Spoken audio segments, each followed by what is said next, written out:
उत्तराखंड को यूं ही देवभूमि नहीं कहा जाता।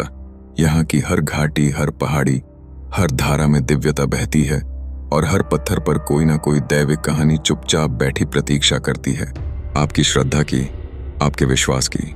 आपने अब तक केदारनाथ, बद्रीनाथ, गंगोत्री, यमुनोत्री जैसे 4 धामों के बारे में ही सुना होगा, जहां लाखों भक्त हर साल दर्शन के लिए पहुंचते हैं। लेकिन आज हम आपको एक ऐसे रहस्यमयी धाम की ओर लिए चलते हैं जो न केवल इन 4 धामों से अलग है, बल्कि वहां की दिव्यता को भी नई परिभाषा देता है। हम बात कर रहे हैं कैंची धाम की, वह स्थान जहां विराजते हैं भगवान हनुमान जी के जीवित अवतार माने जाने वाले बाबा नीम करौली जी महाराज। एक ऐसे दिव्य साधु जिनकी आंखों में करुणा थी, लेकिन दृष्टि में दिव्यता। एक संत जिनके दर्शन मात्र से लोगों का भाग्य बदल जाता था। लेकिन यह स्थान सिर्फ भक्ति का केंद्र नहीं है, यह एक जीवित चमत्कार है, रहस्य से भरा हुआ, जहां आस्था और चमत्कार की रेखाएं एक दूसरे में घुल जाती हैं।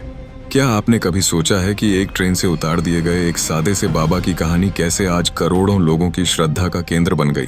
क्या आप जानते हैं उस घटना के बारे में जब बाबा को ट्रेन से जबरन उतारा गया था और ट्रेन तब तक नहीं चली जब तक उन्हें वापस न बिठाया गया? यही तो वह क्षण था जिसने दुनिया को दिखा दिया कि यह कोई साधारण सन्यासी नहीं, बल्कि स्वयं चमत्कार की चलती फिरती मूर्ति है।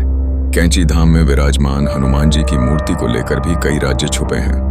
कहा जाता है कि यह मूर्ति किसी मूर्तिकार ने बनाई नहीं, बल्कि यह स्वयंभू प्रकट हुई थी और इसका सबसे बड़ा कारण थे बाबा नीम करौली महाराज। यह कथा यही नहीं रुकती। आखिर एक 17 वर्षीय बालक को ऐसा क्या अनुभव हुआ कि वह सांसारिक मोह से ऊपर उठ गया और दिव्य ज्ञान का अधिकारी बन बैठा?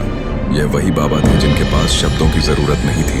उनकी मौन दृष्टि ही आपके जीवन की दिशा बदल सकती थी। आज भी कैंची धाम में जो कोई आता है वह खाली नहीं लौटता। चाहे वह टेक्नोलॉजी की दुनिया के शिखर पर बैठा एप्पल का संस्थापक स्टीव जॉब्स हो, फेसबुक के मार्क जुकरबर्ग हो या फिर हॉलीवुड की कोई प्रसिद्ध अभिनेत्री, सभी यहाँ एक ही उद्देश्य से आए थे, शांति, समाधान और सत्य की खोज। पर क्या आप जानते हैं वह अनसुनी कहानी बांग्लादेश के पहले राष्ट्रपति से जुड़ी है। एक ऐसी कहानी जो कहीं किताबों में दर्ज नहीं, ना ही टीवी चैनलों पर बताई जाती है, लेकिन जिसने बाबा की अलौकिक शक्ति को पूरे उपमहाद्वीप में फैला दिया। और सबसे बड़ा रहस्य, बाबा नीम करौली की मृत्यु।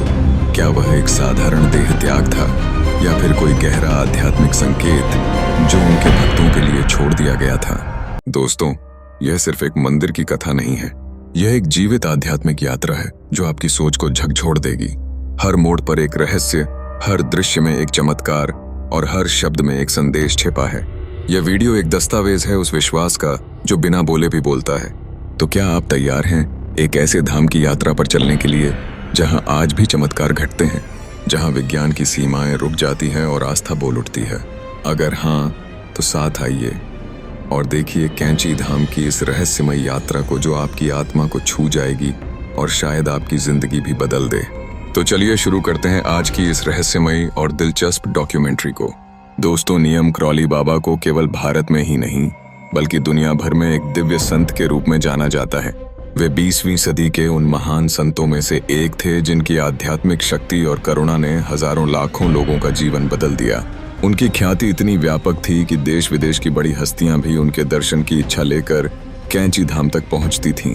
नीम करौली बाबा के भक्तों की सूची में विश्व प्रसिद्ध नाम शामिल हैं, जैसे एप्पल के संस्थापक स्टीव जॉब्स, फेसबुक के फाउंडर मार्क जुकरबर्ग, भारत के प्रधानमंत्री नरेंद्र मोदी, क्रिकेटर विराट कोहली और अभिनेत्री अनुष्का शर्मा। इन सब का विश्वास था कि बाबा के आशीर्वाद से जीवन में नई दिशा और ऊर्जा मिलती है। बाबा के भक्त उन्हें हनुमान जी का अवतार मानते हैं। उनके जीवन में कई ऐसे चमत्कार घटे जो विज्ञान की सीमाओं को लांघते प्रतीत होते हैं, लेकिन जितने चमत्कारी बाबा थे उतने ही सरल भी। वे कभी भी अपने आप को विशेष नहीं मानते थे और ना ही किसी को अपने चरण छूने देते थे। उनके लिए हर व्यक्ति समान था, भक्त, बालक या राजा। लेकिन क्या आप जानते हैं कि जिस स्थान पर आज कैंची धाम है वह यूं ही प्रसिद्ध नहीं हुआ। इसके पीछे एक गहरी और रहस्यमयी कथा जुड़ी है जो इस स्थान की नींव बनती है।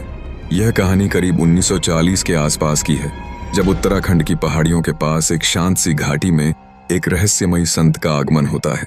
उस समय किसी को नहीं पता था कि यह वही नीम करौली बाबा हैं जिनका नाम भविष्य में श्रद्धा और चमत्कार का पर्याय बनेगा। एक दिन बाबा घाटी के ऊपर बैठे थे, तभी उन्होंने दूर पहाड़ी पर एक युवक को देखा और आवाज लगाई, अरे पूरन, जरा इधर आना। लड़का हैरान रह गया।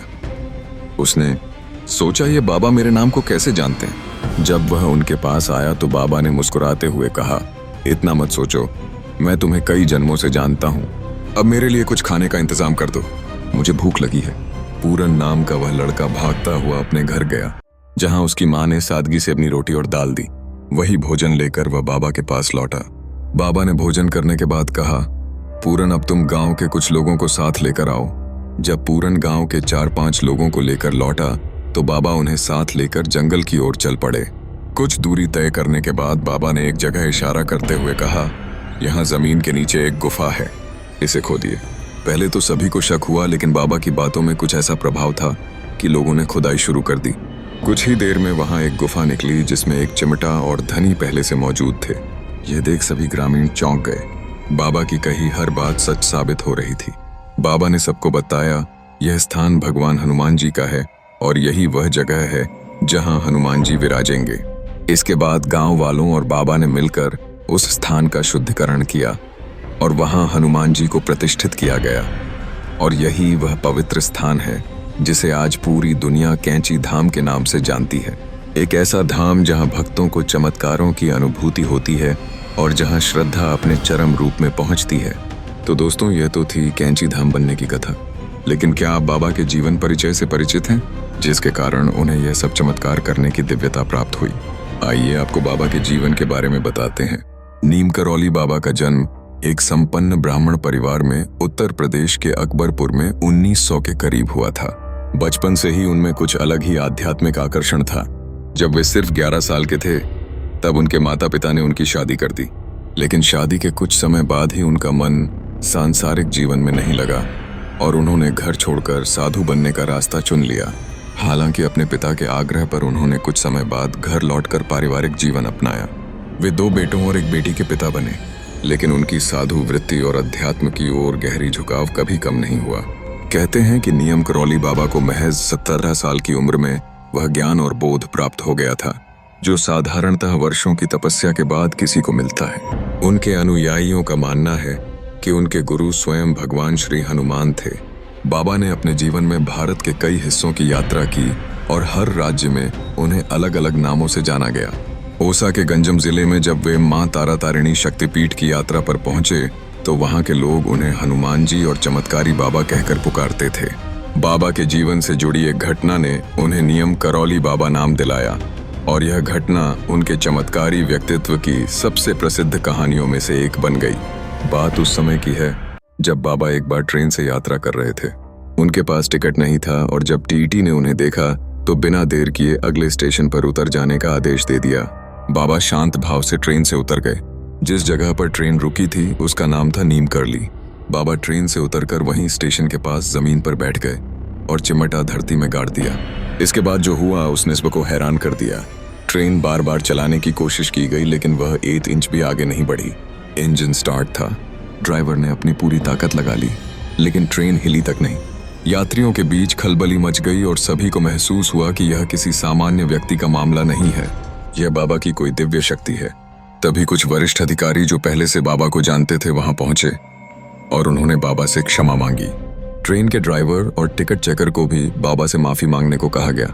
सभी ने बाबा से क्षमा याचना की और उनसे ट्रेन में फिर से बैठने का निवेदन किया। बाबा ने सबकी बात मानी, लेकिन एक शर्त रखी कि जिस जगह पर उन्हें उतारा गया था वहां एक स्टेशन बनाया जाएगा ताकि आसपास के गांवों के लोगों को आने जाने में सुविधा हो सके, क्योंकि वहां के लोग कई किलोमीटर पैदल चलकर ट्रेन पकड़ने जाते थे। बाबा की यह शर्त मानी गई और वहां एक नया स्टेशन बना जिसका नाम रखा गया नियम करौली। यहीं से वे बाबा नियम करौली बाबा के नाम से विख्यात हो गए। इस घटना ने पूरे क्षेत्र में और फिर देश विदेश में बाबा की दिव्यता की चर्चा को हवा दी। बाबा का नाम और उनके चमत्कारों की कहानियां दूर दूर तक फैलने लगी और धीरे धीरे वे विश्व स्तर पर एक पूजनीय संत के रूप में प्रतिष्ठित हो गए। लेकिन बाबा के चमत्कारों की कहानी यही नहीं रुकती है। एक बार की बात है जब नीम करौली बाबा दिल्ली के प्रसिद्ध बिरला मंदिर में ठहरे हुए थे। बाबा के वहां रुकने की खबर फैलते ही बड़ी संख्या में भक्त उनके दर्शन के लिए पहुंचने लगे। उन्हीं भक्तों में कुछ लोग बांग्लादेश से आए शरणार्थी भी थे जो उन दिनों बेहद मुश्किल हालातों से गुजर रहे थे। भीड़ में एक व्यक्ति बहुत घबराया हुआ हड़बड़ाते हुए बाबा के पास पहुंचा। उससे पहले कि वह कुछ बोल पाता। बाबा ने उसकी ओर देखकर शांत स्वर में कहा, तुम चिंता मत करो, तुम्हारा जो बंदी है वह जल्द ही आजाद होगा और वही तुम्हारे देश का राजा बनेगा। बाबा की यह बात सुनकर वह व्यक्ति आश्चर्य में पड़ गया। उसके मन में सवाल उठने लगे, बाबा किसकी बात कर रहे हैं? मेरा भाई तो पाकिस्तान की जेल में बंद है और उस पर तो फांसी का भी खतरा मंडरा रहा है। अभी वह कुछ कह ही पाता, उससे पहले बाबा ने फिर कहा, जाओ उसकी अगवानी की तैयारी करो। बाबा के वचन सुनकर वह व्यक्ति चुपचाप वहां से चला गया, लेकिन यह कोई साधारण बात नहीं थी। कुछ ही समय बाद पाकिस्तान में युद्ध छिड़ा और बांग्लादेश एक नया स्वतंत्र देश बन गया। जिस शख्स की जेल में बंदी की बात हो रही थी वह और कोई नहीं बल्कि शेख मुजीबुर रहमान थे, जो बाद में बांग्लादेश के पहले राष्ट्रपति बने। वह घबराया हुआ व्यक्ति जो बाबा से मिलने आया था